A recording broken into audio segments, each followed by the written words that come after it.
నమస్తే, నేను మీ సతీష్. ఆంధ్రప్రదేశ్ ప్రభుత్వం, కూటమి ప్రభుత్వం ప్రవేశపెట్టినటువంటి 2024-25 బడ్జెట్ పైన వైసీపీ అధినేత పులివెందుల ఎమ్మెల్యే జగన్మోహన్ రెడ్డి మీడియా సమావేశం నిర్వహించారు. మరి ఈ బడ్జెట్ పూర్తిగా పేలవంగా ఉంది. ఎక్కడా కూడా ప్రజల ఆకాంక్షలు నెరవేర్చే విధంగా కానీ ప్రజల అవసరాలు నెరవేర్చే విధంగా ఎక్కడా లేదు. ఇది పూర్తి డొల్లగా ఉంది, అంకెల గారడి మాత్రమే ఈ బడ్జెట్ లో ఉంది అంటూ కూడా ఆయన విమర్శించినటువంటి పరిస్థితి. అదే క్రమంలో ముఖ్యమంత్రి చంద్రబాబు నాయుడు గారి పైన కూడా జగన్మోహన్ రెడ్డి మరి ఆయన సహజ సిద్ధమైనటువంటి శైలిలో ఆయన ధ్వజమెత్తినటువంటి పరిస్థితి. మరి జగన్మోహన్ రెడ్డి చేసినటువంటి ఆరోపణలు కావచ్చు, విమర్శల్ని ఏ విధంగా చూడాలి, అందులో ఏ మేరకు వాస్తవాలు ఉన్నాయనేటువంటి అంశాలు మనతో విశ్లేషించేందుకు ప్రముఖ రాజకీయ విశ్లేషకులు అడుసుమల్లి శ్రీనివాసరావు గారు ఉన్నారు. సార్ నమస్తే. నమస్కారం అండి. సార్, మొన్న ముఖ్యమంత్రి చంద్రబాబు నాయుడు గారు, తెలుగుదేశం పార్టీ జాతీయ అధ్యక్షులు కూడా ఆయన తమ పార్టీ కార్యకర్తల సమావేశం నిర్వహించుకుని అందులో ఒక మాట అన్నారు. ఎవరైనా కానీ డైరెక్ట్గా కానీ ఇండైరెక్ట్గా కానీ వైఎస్ఆర్ కాంగ్రెస్ పార్టీ వాళ్ళకి మేలు చేసే, అంటే వాళ్ళకి పనులు చెయ్యొద్దు అంటూ ఆయన చేసినటువంటి వ్యాఖ్యలు అది పార్టీ సమావేశంలో చేశారు. కానీ అది ఒక పబ్లిక్ మీటింగ్లో అలా మాట్లాడారు. ఇలాంటి వ్యక్తికి ఒక్క క్షణం కూడా ముఖ్యమంత్రిగా ఉండేటువంటి అర్హత లేదు అంటూ జగన్మోహన్ రెడ్డి ఈ రోజున ఆగ్రహాన్ని వ్యక్తం చేశారు చంద్రబాబు నాయుడు గారి పైన. ఏం చెప్తారు? ఇప్పుడు తెలుగుదేశం కూటమి ప్రభుత్వం ఉన్నది, ముఖ్యమంత్రి చంద్రబాబు నాయుడు గారు. ఇక్కడ ప్రస్తుతం ఆంధ్రప్రదేశ్లో ప్రభుత్వ యంత్రాంగంలో ముఖ్య అధికారులు, అలాగే టాప్ సిఎస్ నుంచి గుమస్తా క్లర్కుల వరకు, గ్రామ సచివాలయాల వరకు ఏ గ్యాంగ్ ఎక్కువ ఉన్నారు చెప్పండి? ఇక్కడ ప్రభుత్వం మారినా ఇంకా జగన్ గ్యాంగ్ పరిపాలిస్తుంది అనేటువంటిది అన్ని చోట్ల వినిపిస్తుంది. అసలు వీడు ప్రభుత్వం మారిన తర్వాత కూడా ఖచ్చితంగా వాళ్ళ ఆకాంక్షలు ఉంటాయి, క్యాడర్ ఉంది. ఎమ్మెల్యేలు కూడా పనులు అవ్వట్లేదు. నీకు చెప్పనండి, ప్రభుత్వం జూన్ 4వ తారీఖున రిజల్ట్స్ వచ్చినాయి, 12వ తారీఖున ప్రమాణ స్వీకారం చేశారు. అదే నెలలో రాజమండ్రిలో స్టాంప్స్ అండ్ రిజిస్టర్కి సంబంధించి రామకృష్ణ అని ఒక ఆఫీసర్ ఉన్నాడు, ఐఆర్ఎస్ ఆఫీసర్. ఆయన దగ్గరికి ఒక ఆయన ఒక జెన్యూన్ ఫైల్ తీసుకెళ్ళాడు. ఈ పని అవ్వాలని లేట్ అవుతుంది, ఈ పని చేసి పెట్టమని. ఆయన ఉత్తరాంధ్రకు సంబంధించిన ఒక మాజీ మంత్రి గారి మాంగారు, తెలుగుదేశం పార్టీకి సంబంధించిన ఆయన ఏమీ చెప్పుకోకుండా ఒక నిజాయితీగా ఫైల్ జెన్యూన్గా ఉంది కాబట్టి ఇది ఉండి దీన్ని క్లియరెన్స్ కావాలని అడిగారు.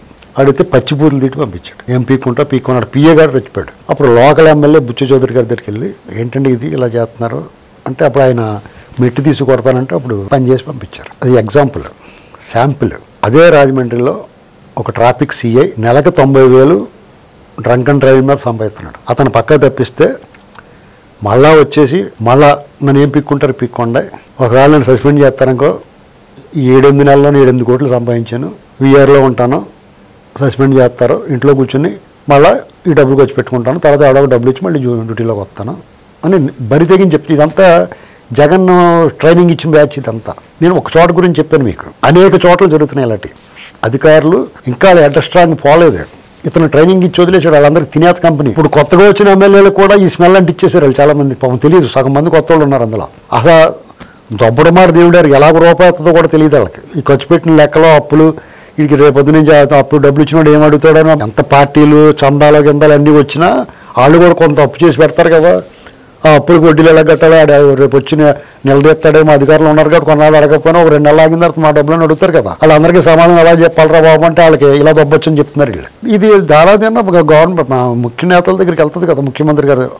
అదొకటి, దాన్ని పరిష్కరించే పనిలో వాళ్ళు ఉన్నారు. అదొకటి. వైసీపీ వాళ్ళు వాళ్ళ కాంట్రాక్టులు బిల్లులు వీళ్ళకి తెలియకుండానే బిల్లులు అయిపోతున్నాయి కదా, పేపర్లో వచ్చేసింది, పత్రికల్లోనూ మీ టీవీల్లో వచ్చేసింది కదా, లబోదీబోమంటానే. మరి చెప్పరా వాళ్ళు, మాకు చెప్పకుండా ఎందుకు ఇస్తారు, ఎవరికి ఇస్తారు? ఇతను ఇచ్చాడా? టీడీపీ వాళ్ళు వర్కులు చేశారు, కోర్టుకి వెళ్తే కూడా ఇవ్వలేదు అతను. కోర్టుకి వెళ్ళి కోర్టు కాంట్రించి ఉమ్మేసిన తర్వాత కూడా ఇవ్వలేదు అతను. Contempt of court. ఈ బరిదేగించినట్టు ఎవడేం చేస్తాడో, ఇప్పుడు కోర్టు కంటెంప్ట్, పోలీసు వాళ్ళు బట్టి రమ్మంటే కనపడతలేదని చెప్తాడు. ఇతను అయ్యాళ్ళు అలా చేశారు కదా, అందుకని ఓపెన్గా చెప్పాల్సి వచ్చింది. టీడీపీ వాళ్ళు వచ్చారండి, వాళ్ళ అధికారంలోకి వచ్చారు, నువ్వు అడ్డగోలు పని చేయక్కర్లేదు, ఎవడో చేయమని చెప్పడు. ఈ పార్టీ అసలు చెప్తారు, కూటమి అసలు చెప్పరు. ఎందుకంటే మీరు అడిగితే కూడా చేయరండి, కావాల్సిన వాళ్ళు అడిగితే కూడా చేయరు టీడీపీలోనే. అది ఫస్ట్ నుంచి ఉన్నది. అది వాళ్ళకి ఆ బాధపడుతూ ఉంటారు వాళ్ళంతా. కలెక్టర్ మంత్రుల మాట వినరు. నిన్న మొన్న జీవిరెడ్డి గొడవ ఏంటి, అది ఎవరు తప్ప ఉప్ప అని పక్కన పెడితే, ఇలాంటి పరిస్థితుల్లో వైసీపీ వాళ్ళు ఎవరికి పని చేయదు, నేను సమర్థిస్తున్నాను దాన్ని. ఖచ్చితంగా చేయకూడదు. వాళ్ళకి ఎందుకు చేయాలి? వాళ్ళు ఇంకా ఇది రాష్ట్రాన్ని సర్వనాశనం చేసిన వాడిని, రాష్ట్రాన్ని గొయ్యి తీసి పాతి పెట్టేసిన వాడిని రావాలి కావాలని కొనుక్కున్న వాడికి ఎందుకు పని చేయాలండి? మీరు లాజికల్గా ఆలోచించండి. ఈ రాష్ట్రం సర్వనాశనాన్ని కోరుకున్న వాడికి నువ్వు ఎందుకు పని చేయాలి? అయితే ఇక్కడ ఇంకొక అంశం, బడ్జెట్ పైన కూడా ఆయన మాట్లాడుతూ ఈ బడ్జెట్ అనేటువంటిది కేవలం అంకెల గారిడి అని చెప్పి అనేక అంశాలు, అంటే క్లుప్తంగా మనం విశ్లేషించుకుంటే ఒక్కొక్క అంశాన్ని తీసుకుందాం. ప్రధానంగా చూస్తే రైతులకు సంబంధించి రైతులని పూర్తిగా మోసం చేసింది. 58 లక్షల మంది రైతులకి మేము సుమారుగా 58 లక్షల పైచిలుకు మంది రైతులకి మా ప్రభుత్వంలో మేము 13,500 ఇచ్చాము, వీళ్ళు 20,000 ఇస్తామన్నారు. మరి పిఎం కిసాన్ యోజన ఏదైతే ఉంటుందో ఆ పథకాన్ని కలిపిస్తామని ఇప్పుడు చెప్పడం అదొక మోసం. అదీ కాక గత బడ్జెట్లో ₹1 కేటాయింపు లేదు, ఇప్పటికి కూడా దానికి సంబంధించి ఎక్కడ అమలు కాలేదు. మాది రైతు సంక్షేమ ప్రభుత్వం, ఈ ప్రభుత్వం రైతుల్ని మోసం చేసింది అంటున్నారు. ఇప్పుడు జగన్మోహన్ రెడ్డి అనేటువంటి వ్యక్తి మాటలకి నేను సమాధానం మీరు చెప్పమంటున్నారు, కానీ అస్సలు విశ్వసనీయత లేని, అస్సలు మాట్లాడడానికి అర్హత లేని వ్యక్తి అతను. ప్రజలు అందుకుని అతను ప్రతిపక్ష హోదా కూడా ఇవ్వలేదు. ఒక ఎమ్మెల్యేగా కూడా ఆ నియోజకవర్గం గురించి మాట్లాడుకోవచ్చు, పార్టీ అధ్యక్షుడిగా పార్టీ కార్యక్రమాలు చేసుకోవచ్చు. అసెంబ్లీకి వెళ్ళి నువ్వు అక్కడికి వచ్చి మాట్లాడాల్సిన అక్కడ మాట్లాడితే వాళ్ళు సమాధానం చెప్తారు. వాళ్ళు సమాధానం చెప్పలేక నేను ఎవడో ప్రశ్నలు లేడు కదా అని చెప్పేసి రోడ్డు మీద వచ్చి మాట్లాడుతున్నాడు అతను. అసెంబ్లీలో అతను వేదిక ఉంది కదా, సిగ్గు లేకుండా పత్రికా విలేకరులు బహిష్కరించాలి దాన్ని. నీకు అసెంబ్లీ వేదిక ఉండగా నువ్వు అక్కడ మాట్లాడకుండా ఇక్కడ మాట్లాడుతున్నావేటా, నువ్వు బుద్ధి లేదా నీకని చెప్పి అడగాల.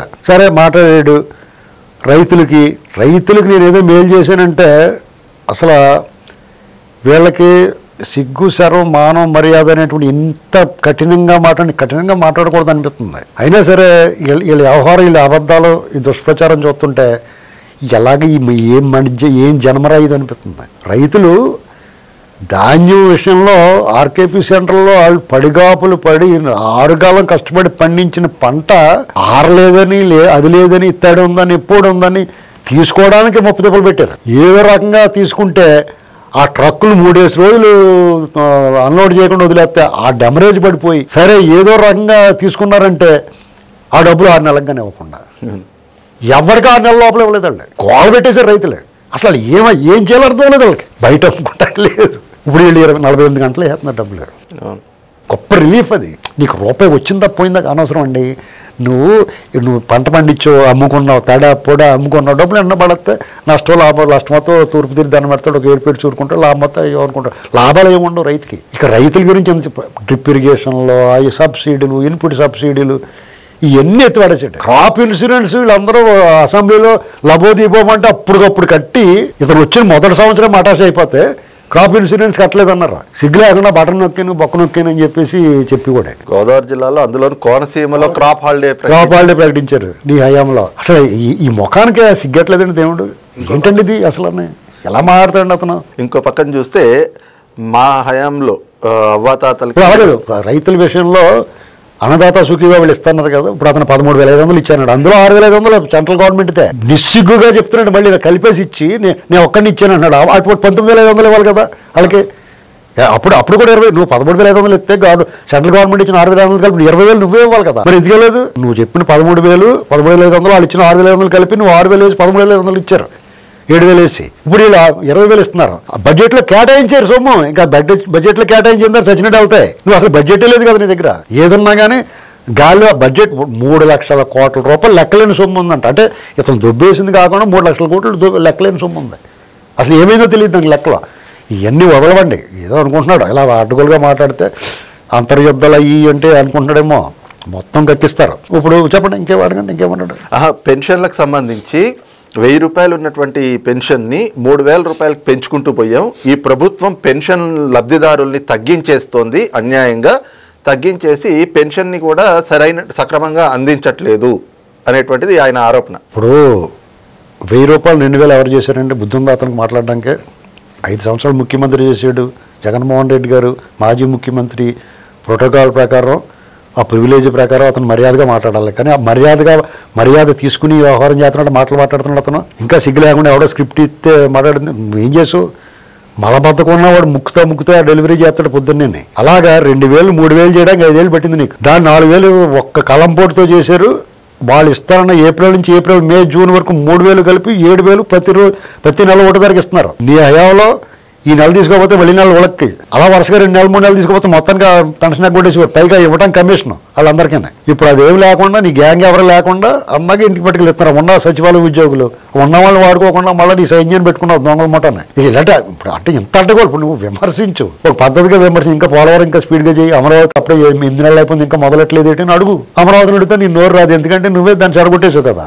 నువ్వు అమరావతి పేరు ఎత్తగానే నీ ముట్టుకెళ్ళేసేస్తారా. ఇవన్నీ ఎదురవుతాయని చెప్పేసి అసెంబ్లీకి వెళ్ళట్లేదు నువ్వు. నెక్స్ట్ అయితే ఇక్కడ ఇంకొకటి ఏమిటంటే 5 ఏళ్ల మా ప్రభుత్వ హయాంలో 40 లక్షల ఉద్యోగాలు ఇచ్చాము, 4 నెలల్లోనే 4 లక్షల ఉద్యోగాల్ని భర్తీ చేశాము, ఈ ప్రభుత్వం నిరుద్యోగ భృతి ఇవ్వట్లేదు, ఉద్యోగులకి ఉద్యోగ కల్పన చేసే దిశగా అడుగులు కూడా వేయట్లేదు అనేటువంటిది ఆయన విమర్శ. ఇప్పుడు ఎవడ అడిగేవాళ్ళు లేడు కదా అనుకుని 40 లక్షలు ఎందుకు 60 లక్షలు అని చెప్పు. 40 లక్షలు చెప్తే ఎందుకు 60 లక్షలు ఇచ్చానని చెప్పు. 5 సంవత్సరాలు 5 12 60 లక్షలు ఇచ్చేసానని చెప్పు. 2 లక్షలు స్పష్టంగా కనపడుతుంది. ఏంటి వాలంటీర్లు, ఆ సచివాలయ ఉద్యోగులు 2 లక్షలు ఎంతో 1,50,000 ఎంతమందో 80,000 ఎంతైనా కానీ ఫిగర్ వాళ్ళు కనపడుతున్నారు తప్ప అది కూడా నువ్వు 2 లక్షలు ఇచ్చినట్టు నువ్వు నీ గ్యాంగ్కి ఇచ్చుకున్నావు ఉద్యోగాల్లో. ఎన్టీఆర్ యూనివర్సిటీలోను వైస్ ఛాన్సలర్ల కింద ఇచ్చుకున్నావు.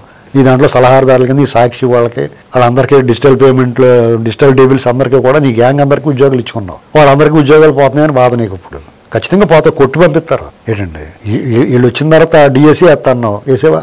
వీళ్ళు వేసారు. ఇప్పుడు కొన్ని అబద్ధాలు మాట్లాడడం కూడా నువ్వు ఓడిపి ఇలాంటి మాటలు మాట్లాడబట్టి నిన్ను అసహ్యించుకుని నీ ముఖం చూస్తే పాపం అనుకుని తోసేసారు బయటికి. నువ్వు ఇంట్లో కూర్చున్నంతకాలం టీడీపీ వాళ్ళకి ఎవరిని తిట్టాలో తెలకాలను తిట్టుకుంటున్నారా? గుర్తుపెట్టుకోండి, జగన్మోహన్ రెడ్డి ఇంట్లోంచి బయటకు రాకపోతే చంద్రబాబు గారిని టీడీపీ వాళ్ళే విమర్శిస్తారు. ఈ ముఖం బయటకు వచ్చిందనుకో అందరూ ఇతను తిడతారు. ఆ మాత్రం కామన్ సెన్స్ లాజిక్ కూడా లేదు.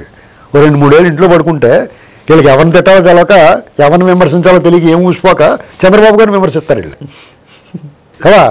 ఇప్పుడు 3 ఎమ్మెల్సీ ఎలక్షన్లు జరిగినట్టు ఎగ్జాంపుల్ చెప్తాను మీకు. 2 ఎమ్మెల్సీలు పట్టభద్రుల ఎమ్మెల్సీలు ఘన విజయం సాధించారు.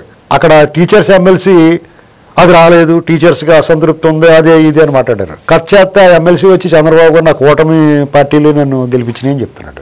ఇప్పుడు ఏం చేస్తారు? తల ఎక్కడెట్టుకుంటారు రాజేంద్ర అన్నట్టుగా మీరు బుర్ర ఎక్కడెట్టుకుంటారు.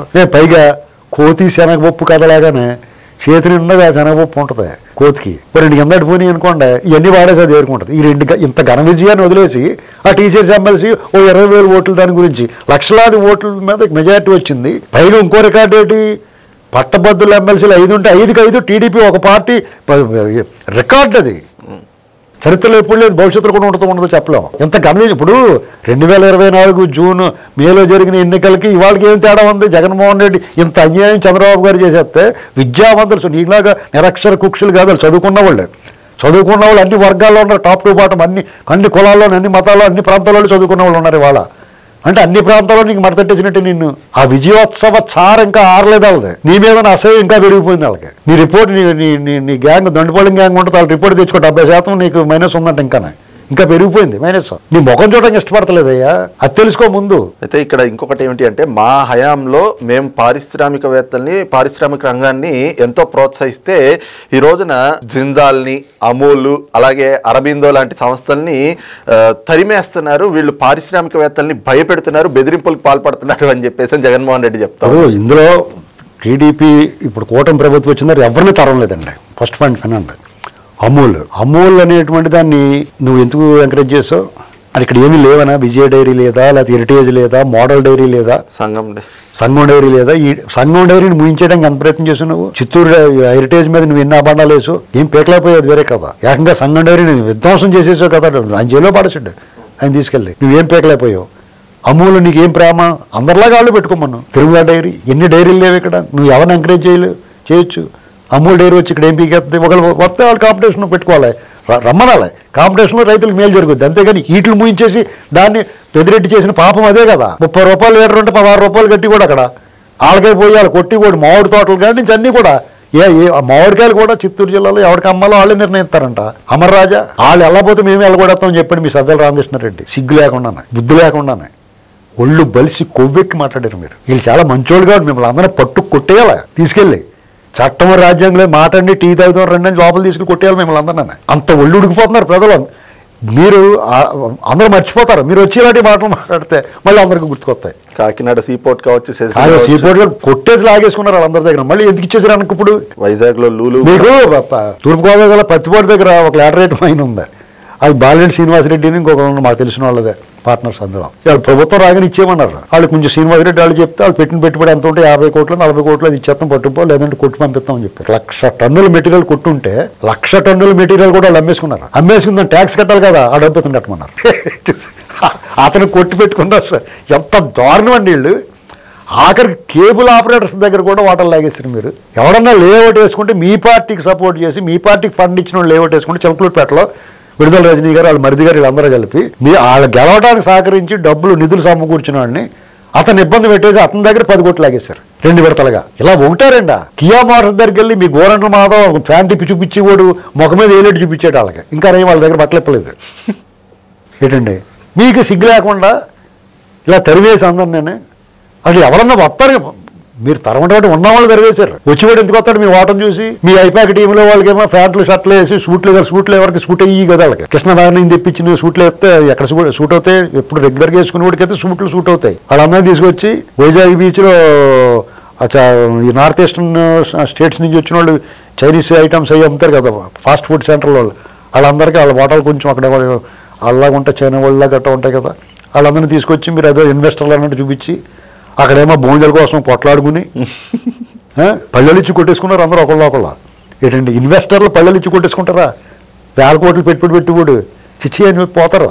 భోజనం సరిగ్గా జనం ఎక్కువ ఉంటేనే. ఇంత సిగ్గు లేకుండా మీ నోరు ఎలా వస్తుందండి వీళ్ళకి? మహిళల్ని పుట్టినప్పటి నుంచి ఆఖరికి వాళ్ళు చనిపోయి వాళ్ళకి ఏవైతే కర్మకాండలు ఈ కార్యక్రమాలు చేస్తారో అప్పటి వరకు కూడా జాగ్రత్తగా చేయబట్టుకుని నడిపించింది మా ప్రభుత్వం. కూటమి ప్రభుత్వం మహిళల్ని పూర్తిగా నిర్లక్ష్యం చేస్తోంది, వాళ్ళకు అన్యాయం చేస్తోంది. మహిళల పట్ల కనీసం వాళ్ళ రక్షణ గురించి కావచ్చు లేదా వాళ్ళ అభ్యున్నతి కోసం ఎలాంటి చర్యలు చేపట్టట్లేదు అనేటువంటి జగన్మోహన్ రెడ్డి. నాగమ్మని ఎలా చంపేశారండి? డాక్టర్ అనితారాణిని ఏం చేశారండి? ఇప్పుడు హోంమంత్రి దళిత బిడ్డ వంగలపూడి అనిత గారిని ఏం మాటలు మాట్లాడారండి? చంద్రబాబు నాయుడు గారి మిస్సెస్ని ఏం మాటలు మాట్లాడారండి? పంచమర్తి అనురాధ గారిని ఏం మాట్లాడారు? పవన్ కళ్యాణ్ గారి గురించి ఏం మాట్లాడారండి? ఇంట్లో కుటుంబ సభ్యుల గురించి ఏం మాట్లాడారు? పోసాన కృష్ణమురళి వాళ్ళని ఇవన్నీ నిండు సభలో అక్కడ సభలో లేని వాళ్ళని ఒక 3 సార్లు ముఖ్యమంత్రి చేసిన చంద్రబాబు నాయుడు గారి మిస్సెస్ని ఎన్టీ రామారావు గారి అమ్మాయిని పట్టుకుని మీరు ఎలా మాట్లాడారని ఎంత కించపరిచారు. అదే కాకుండా అమరావతి భూములు ఇచ్చిన రైతులు మహిళలు వృద్ధులను చూడకుండా మహిళల్ని ఎంత వేధించారు. గోళ్ళతో రక్కేశారు, జుట్లు పీకారు, కొట్టి రక్తగాయాలు చేశారు. పచ్చి బాలింతరాలు పొత్తుగడ్డ మీద తినడు పశువు దరిద్రుడు గాడిద ఒక అధికారి. దాని మీద చర్యలు నువ్వు తీసుకోలేదు, వీళ్ళు తీసుకోలేదు. ఇంకా ఇది ఎలా ఉడుకుతున్నారు ప్రజలంతా. నువ్వు ఇంకా మహిళలు దిశ పోలీస్ స్టేషన్లో మహిళా పోలీస్ స్టేషన్లో పెట్టావు. దిశ చట్టం చేసేవు నువ్వు. అసలు ఎన్నిసార్లు నీ చట్టమే లేదు, నీ శ్రాద్ధం నీ పిండ కూడా తిట్టారు వాళ్ళు ఆడవాళ్ళు.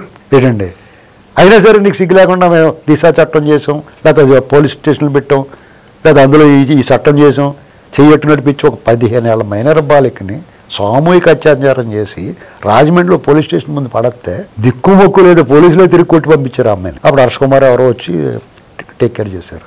ఇలాంటివి ఒకటారండా. మీకు మీ ఇంటి ముందు కాకినాడకు సంబంధించిన ఒక తల్లి కూతురు ఒక కానిస్టేబుల్ వాళ్ళ ఆస్తి లాగేసుకుని ఇబ్బంది పెడుతున్నాడని చెప్పి ఎన్నిసార్లు తిరిగినా అవ్వకపోతే చంద్రబాబు గారు సాల్వ్ చేశారు. ఒకటారండి ఎన్ని ఎంతమందిని వేధించారండి వీళ్ళు. మీకు నీ జగన్మోహన్ రెడ్డి అమ్మాయిని 2 చేతులు లేని ఉన్నాడు ఒంగోలులోని. ఇతను వచ్చిన వారం రోజుల్లో ఒక అమ్మాయిని గదిలో పెట్టేసి 6 రోజు రేపు చేసి చంపేసినంత పని చేసేసారు. ఆ రెడ్డి గారు వదిలేశారు వీళ్ళు కేసు పెట్టకుండా. రమ్యని పీక్ కోసేసారు. అసలు ఆ కేసు లేదు, పరామర్శకి వెళ్ళడం లేదు. మీకు ఆ తాడేపల్లి నుంచి నీ ఇంటి మీద నుంచి వెళ్ళి దారిలో ఒక మొగుడు పిల్లలు వెళ్తుంటే మొగుడిని పట్టి కట్టేసి పిల్లల్ని తీసుకెళ్ళిపోయారు. నీ కోతవేడి దూరంలో తాడేపల్లిలో నీ కోతవేడి దూరంలో ఒక యువజంటనే సామూహిక అత్యాచారం చేశారు. ఆ ప్రియుని కొట్టి తరిమేసి. ఇలా వెలుగులోకి వచ్చినాయి 10-15. నీ వెలుగులో రాకుండా ఎన్ని సంఘటనలు జరిగినాయి. నువ్వు వదిలేసే వాలంటీర్ల మీద వాళ్ళు ఎంత విధ్వంసం, జీవితాలు కాపురాలు చిచ్చు పెట్టేశారు. వాళ్ళు లేపుకెళ్ళిపోయేవారు. ఒకటారండా నువ్వు చేసిన అరాచకం మామూలు అరాచకమా? అన్లిమిటెడ్ సంపూర్ణమైన అరాచకం. దానికి ఎక్కడా మినహాయింపు లేదు. ఏదో ఒక కోణంలో ఇది ఈ అంశంలో చేయలేదంటాం లేదు, అన్ని అంశాల్లో చేసేసావు అరాచకం.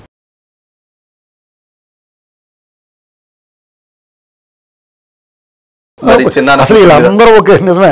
నీ సొంత చిన్నాన్న కూతురు ఆ లాన చంపిన వాళ్ళు ఎవరో బాబో చెప్పమంటే ఆ అమ్మాయిని బూతులు తిట్టించావు. వాళ్ళు రొంక అంటగట్టారు వాళ్ళందరికీ. నీ సొంత చెల్లెలకి రొంక అంటగట్టి మాట్లాడారు మీరు. నీ తల్లి భయపడిపోయి పారిపోయింది, అక్కడికి వెళ్ళిపోయిందో తెలియదు. నీ దగ్గర రావటం వెళ్ళిపోతుంది. ఇన్ని కింద పెట్టుకుని అసలు ఏ అంశం మీదన్నా మాట్లాడడానికి జగన్మోహన్ రెడ్డి పూర్తిగా అనర్హుడు. అతని పేరు తలవకూడదు అనుకుంటున్నాను నేను. అసలు నాకు అంత అసహ్యం. కానీ వచ్చి మాట్లాడుతుంటే ఆ మిలటోళ్ళు అడుగుతుంటే నేను ఆగలేకపోతున్నాను. మరొక అంశం ఏమిటి అంటే ఉపాధ్యాయులు, ఉద్యోగులు వీళ్ళకి 1వ తారీఖున జీతం ఇస్తామన్నారు, ఐఆర్ ఇస్తామన్నారు. అసలు 2 డిఏలు వాళ్ళకి ఇప్పటికి బకాయి పెట్టేశారు. ఉద్యోగుల్ని పూర్తిగా 1వ తారీఖుకి జీతం ఇవ్వకుండా వేధింపులకు గురి చేస్తుంది ప్రభుత్వం అంటూ జగన్మోహన్ రెడ్డి మాట్లాడడాన్ని ఎలా చూడాలి? ఇప్పుడు ఐఆర్ ఇస్తారన్నారు, ఇస్తారేమో రేపు. అది నిజమే, ఇవ్వలేకపోయారు వాళ్ళు. రాష్ట్రం ఉన్న పరిస్థితుల్లో అసలు జీతం వస్తే చాలు అనుకున్నారు. 5 ఏళ్ళు ఉన్నాయి. 1వ తారీఖు జీతాలు వస్తున్నాయి కదా, 1వ తారీఖు వస్తే 2వ తారీఖు వస్తుంది. అసలు ఇతను మాట్లాడడానికి హక్కు ఉందండి ఉద్యోగస్తుల జీతాల గురించి? అంటే వాళ్ళ జీపీఎఫ్లు, జీపీఐలు కూడా ఈ ప్రభుత్వం వాళ్ళు లాగేసుకుని లోన్లు పెట్టేసుకున్నాడు ఏంటండి? అసలు ఇతనికి ఎవరిని సుఖంగా ఉండొచ్చాడండి? సజ్జల రామకృష్ణారెడ్డిని, సుబ్బారెడ్డిని, చెవిరెడ్డి భాస్కర్ రెడ్డిని, కరుణాకర్ రెడ్డిని, విజయసాయి రెడ్డిని, మిథున్ రెడ్డిని, పెద్దిరెడ్డిని, అలాగే వెంకటరామరెడ్డిని, ఇంకో రెడ్డిని వీళ్ళ మాత్రం బాగా చూసుకున్నాడు. ఎందుకంటే వీళ్ళందరూ ఈ దొంగల ముఠ కాబట్టి. ఆ ముఠ ఆదిబాబు 40 దొంగల బ్యాచ్ అంతే. మళ్ళీ ఆ రెడ్డిలో కూడా అందరికీ చేయలేదు, ఈ 40 దొంగలకే చేశాడు. జగన్ బాబా 40 దొంగలు వీళ్ళు మాట్లాడతారు. కంటైనర్ డబ్బు దోచేసి ఆడవాళ్ళు కాపురాలు కూల్చేసావు కదయ్యా, నువ్వు నాసిరకం మందు అమ్మేసి వాళ్ళు కష్టపడితే వారానికి, ఇప్పుడు మళ్ళీ వారానికి 5 రోజుల పని, 6 రోజుల పని ఉంది. అంతకుముందు 19 ముందు వారానికి 6 రోజుల పని ఉంది. ఈ 19-24లో మధ్యలో కరోనా దెబ్బ, నీ దెబ్బ కాకుండా కరోనా, జగరోనా అన్నీ జనాల మీద ఒకదాని మీద ఒకటి దెబ్బ. వాళ్ళకేమో ఆ మందు తాగితే 3 రోజులు పని ఉంటే ఆ 3 రోజులు పని 6 రోజులకి మందు తాగడం సరిపోతుంది వాళ్ళకి. అది కూడా నాసిరకాందే డబల్ రేట్లు. వెంటనే కిడ్నీలు కూడా కొట్టేయటమో, లేకపోతే లివర్ కొట్టేయటమో, లేకపోతే ఒళ్ళంతా పుల్లడిపోవటమో, పేగులు చిల్లడిపోయినాయి వాళ్ళందరికీ. అది కూడా ఆడవాళ్ళకే కదా కొంపలోను. ఏదో బటన్ నొక్కాను ఆ డ్వాక్రా వాళ్ళకి నువ్వైనా ఎత్తావు, నీ ముందు ఓడి ఇచ్చాడు, నీ తర్వాత కూడా ఇస్తారు వాళ్ళకి. నీ గొప్ప ఏముంది? నీ బాబు సొమ్ము మీదనే ఎత్తే నువ్వు సపరేట్గా ఇచ్చానని చెప్పు. ఎవరు బాబు సొమ్ము ఎవరో, కానీ ఇవ్వాలనుకున్నది ఖచ్చితంగా చేసిన పనికి ఇవ్వాలా. నువ్వు సంక్షేమం చెప్పేగా ఒకటి ఇవ్వాలి. నువ్వేమిచ్చావు? 2000 పెన్షన్ 3000 చేస్తానికి 5 ఏళ్ళు మూలిగావు. మిగతా అన్నీ ఒకటో. ఇప్పుడు ఎస్సీ ఎస్టీలకి వాళ్ళకి ఏం చేసాడు? వాళ్ళకు రాజ్యాంగ ప్రకారం ఒక రక్షణ ఉంది, కొన్ని వెసులుబాట్లు ఉన్నాయి, కొంత ప్రివిలేజెస్ ఉన్నాయి. అది అన్నిటిని ఈ పథకాల్లో కలిపేశాడు. ఇప్పుడు పెన్షన్లు కొంతమంది తీసేశారన్నాడు. నీ దొంగల మాటకి ఎందుకు ఇస్తారు వాళ్ళు? ఆధార్ కార్డు అనుసంధానం చేస్తారు. అందులో ఇంత ముఖం వేసుకుని ఉన్నాడు 40 ఏళ్ళకి ఎందుకు ఇస్తారు? అంతే కదా. 62, 63 ఏళ్ళు దానికి ఒక పరిమితి ఉంది, దాన్ని దాటిన వాళ్ళకి ఇస్తారు. అలాగే నీ ఎద్దులాగా నీకు సజ్జల రామకృష్ణారెడ్డికి ఇమ్మంటే ఇస్తారు వాళ్ళు. ఎందుకు ఇస్తారు? ఖచ్చితంగా తీసేయాలి. మేమే చెప్తున్నాం తీసేయమని. అసలు వైసీపీ కూడా అన్నవాడికి తీసేయమంటాం అంత పాపంలో అని వృద్ధులు ఎవరికన్నా ఇవ్వాలని. అంటే నువ్వైతే తీసేస్తావు. అలాగా నువ్వు రాగానే చాలా మందికి తెలుగుదేశం వాళ్ళు అన్నీ కట్ చేసే పథకాలు నీలాగే చేస్తారు అనుకుంటున్నావు. వీళ్ళకి ఒకటే చెప్తున్నానండి, జగన్మోహన్ రెడ్డి ఏం మాట్లాడితే అది వాళ్ళు చేసిందన్న మాట్లాడతాడో, వాళ్ళు చేయబోయేదన్న మాట్లాడతాడు. అంటే మీరు గుర్తుపెట్టుకోండి, జగన్మోహన్ రెడ్డి ఎప్పుడు కూడా ఇలాంటి దుర్మార్గం ఎదటి మీద ఆరోపణలు ఏమైనా చేసాడు అనుకోండి, అతను గతంలో చేసినవి అన్నా చెప్తాడు, లేదా చేయబోయి అన్నా చెప్తాడు. 2019 ఎలక్షన్ల ముందు చెప్పాడు 36 మంది కమిటీ ఎస్పీలు అన్నాడు. వచ్చిన తర్వాత ఎవరు వచ్చారు? రాజేంద్రనాథ్ రెడ్డిని డీజీపీ ఎలా చేశాడు? ఎంతమందిని దాటిచ్చేసాడు? యూనివర్సిటీ వైస్ ఛాన్సలర్లు ఎవరున్నారు? అతను చుట్టూరు ఆఫీసులు ఎవరున్నారు? మన జీవిరెడ్డి చేసాడు. ఫైబర్ నెట్ నుండి ఎవరిని దూరిపేశాడు? ఎవరింట్లో డ్రైవర్లకు జీతాలు ఇప్పించావు? అక్కడ వాళ్ళ ఇళ్లలో ట్యూషన్ టీచర్లకు కూడా జీతాలు ఇచ్చారు డిజిటల్ కార్పొరేషన్ నుంచి. రాష్ట్రాన్ని 3 విభాగాలు చేసి ఎవరికి ఇచ్చావు? పెద్దిరెడ్డి, సుబ్బారెడ్డి, మిథున్ రెడ్డి, ఈ బ్యాచ్ విజయసాయి రెడ్డి కలిగే కదా పనిచేసావు. అది కులం గురించి, మతం గురించి. హిందూ మతాలని ఎన్ని దేవీ దేవతలకి నువ్వు మలాలు పూయించావు, రథాలు తగలబెట్టించావు, రెచ్చిపోయారు వాళ్ళు. ఇప్పటి వరకు కూడా క్రైస్తవం మీద అందరికీ గౌరవం, మర్యాద. వాళ్ళు పండుగ వచ్చిందంటే అందరు కలిపి చేసుకునేవారు. అలాంటిది వాళ్ళని శత్రువుల కింద చూస్తున్నారు. కేవలం నీ వల్ల వాళ్ళని వేరుగా చూస్తున్నారు. తిరుపతి వెళ్ళి ఎంత అపచారం చేసావు నువ్వు. గుడి సెట్టింగ్ నువ్వు ఎంచుకుంటావు, ఇంటికి నువ్వు దేవుడి కన్నా గొప్పవాడువా? అందుకని నేలనేసి కొట్టేశారు. కర్మ వదలదా. వెంకటేశ్వర స్వామితో పెట్టుకున్నావు మడత పెట్టేస్తారా? ప్రకృతి మడత పెట్టద్ది. ఇంకేమో నువ్వు మత ప్రకారం అలా చేసావు. సీఎంటీలు కాల్ చేసినాయి, ఉడతలు కోరికేసినాయి, వైర్లు, ఇలాంటి మాటలు మాట్లాడు. రామతీర్థంలో తలనరికేస్తే అక్కడ పాపం అక్కడ అనువంశిక ధర్మకర్త ఆ గుడి కట్టించిన ఆయన 1 లక్ష రూపాయలు ఇస్తే ఆయన్ని చందా తీసుకోలేదు. వెల్లంపల్లి శ్రీనివాసన్ అంటే పనికిమాలినోడి చేత అశోక్ గజపతి రాజు గారిని తిట్టించో దూషించి తప్పు కదా అది. ఆడు బతికెంత ఆయన ముందు అలాంటి మాటలు పడ్డాడంటే అక్కడ సింహాచలం దేవస్థానం ఆ ట్రస్ట్ గురించి నువ్వు ఎవరినో తీసుకొచ్చి పెట్టేసి ఎప్పుడో వదిలేసి వెళ్ళిపోయిన వాళ్ళని తీసుకొచ్చి పెట్టి కదా బాగుంది, బాగా కనపడుతుంది కదా అని. ఏంటిది అసలు? మీరు ఇవన్నీ ఒకటైతే జగన్మోహన్ రెడ్డి గారు ఈ రోజున చంద్రబాబు నాయుడు గారిని ఆయన్ని ఎక్కిరించడం అంటే ఏ రకంగా అంటే ఆయన మాట్లాడిన తెలుగుని ఈయన సరి చేస్తా ఉన్నారు జగన్మోహన్ రెడ్డి గారు. చంద్రబాబు నాయుడు గారు సంక్షేమం అని అన్నారట ఏది ఎన్నికల ప్రచారంలో. ఏమన్నారమ్మా? సంక్షేమాన్ని సంక్షేమం అంటాడు ఆయన. అని చెప్పేసి అని భాషని ఈయన కరెక్ట్. అలా కాదండి. ఇప్పుడు నేను ఇందాక చెప్పదలిసింది ఏంటంటే జగన్మోహన్ రెడ్డి ఏం చేస్తాడో ఏం చేయబోతాడో తను చెప్తున్నాను కదా. ఇన్సైడర్ ట్రేడింగ్ అన్నారు చంద్రబాబు గారిని అమరావతి భూముల్లో. ఇన్సైడర్ ట్రేడింగ్ ఎవరు చేశారని తర్వాత వీళ్ళు అధికారంలోకి వచ్చిన తర్వాత వైజాగ్ భూములు కొల్లగొట్టేయటం, భూములు కొల్లగొట్టేయటం, దీన్ని అంతులేని అవినీతి అన్నాడు. అవినీతి ఎవరు చేశాడు? అంతూ ధైర్యం లేకుండా చేసాడు. సముద్రానికి అంతూ ధైర్యం ఉంటుంది, ఇంకా విశాలంగా ఉంటుంది మహాసముద్రం, అలా చేసేసాడు. ఇక ఒకటండి, ఇతను చికిత్స చేయించుకోవాలి, మందులేమో తగ్గు, మళ్ళీ లండన్ వెళ్ళి రావాలి, లేకపోతే ఇలాగే మాట్లాడతాడు. చంద్రబాబు నాయుడు గారి భాషని కరెక్ట్ చేశారంటారు. ఈయన భాష, ఈయన దీని విషయంలో బాధపడాలి చంద్రబాబు గారు. ఈ అమ్మ ఏం కర్మ పట్టిందిరా నాకు, సప్త సముద్రాలు ఇది గజయేతగడ మురికాల్లో పడిపోయినట్టుగా నీ బారిని పడ్డానట్రా బాబు నేను. అంతే కదా, వెరీ లెంగ్తీ క్వశ్చన్. నీ వాటో, నీ మొఖం, నీ శాస్త్రలో, నీ నడవడిక, నీ చేతులు పిసుకుంటాం, ఇవన్నీ చాలా గొప్పగా ఉన్నాయటి. ఇప్పుడు చాలా మర్యాదగా మాట్లాడుతూ ఉన్నా కానీ మర్యాదకు అర్హుడు కాదండి అతను. ఇంకెంతకని ఏం మాట్లాడుతూ ఉండి అతని గురించి ఎంత చెప్పిన వాళ్ళకి ఇప్పుడు దున్నపోతు మీద వాన కురిసినట్టేనండి. వాళ్ళకి అడ్డగోలుగా మాట్లాడతారు, అంతే. మాట్లాడేసి పోతాడు. అదే అసెంబ్లీలో మాట్లాడితే ఇప్పుడు అచ్చెన్నాయుడు గారు చూడాలంటే మెండెప్పేటద్దే ఎంత ఎత్తి చూడన్నాడు. రఘురామకృష్ణరాజు గారిని చూస్తే ఆయన పాత్ర, ఆయన స్పీకర్ని డిప్యూటీ స్పీకర్లు ఇద్దరిని చూస్తే ఇక్కడే కింద తడిసిపోద్ది. పవన్ కళ్యాణ్ గారు వీళ్ళు ఎంత మర్యాదగా వ్యవహరించిన, వీళ్ళు చాలా మర్యాదగా వ్యవహరిస్తారు, అతనేం వెక్కిరించరు. లోకేష్ని చూస్తే గుండె జల్లు మంటతాయి. ఇలాగ ఉంటుంది వాళ్ళు మాట్లాడారు మాటలు, అవన్నీ గుర్తుకొస్తాయి. అదే ప్రెస్ మీట్ అనుకోండి, నోటికి వచ్చినట్టు మాట్లాడేసి పోవచ్చు. ఇది పరిస్థితి. Thank you.